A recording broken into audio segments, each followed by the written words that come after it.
காயத்ரி, இவங்க என்னோட wife. Sorry, இவங்க என்னோட ஃபர்ஸ்ட் ஒய்ஃப். சொல்லியிருந்தேன்ல, அது இவங்க தான். மதன், ஒரு நிமிஷம் இதை பிடிங்களேன். Hi, I am Gayathri. I am Gowri.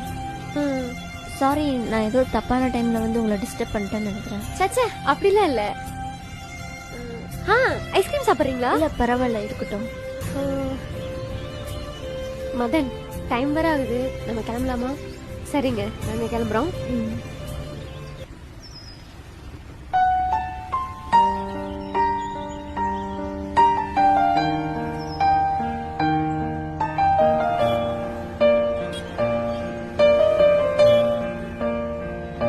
என்னதான் சண்டை போட்டு 2 பேரும் பிரிஞ்சாலும் மதனை இன்னொரு பொண்ணு கூட வச்சு பார்க்கும்போது அது இந்த மனசு ஏற்றுக்க மாட்டேங்குது.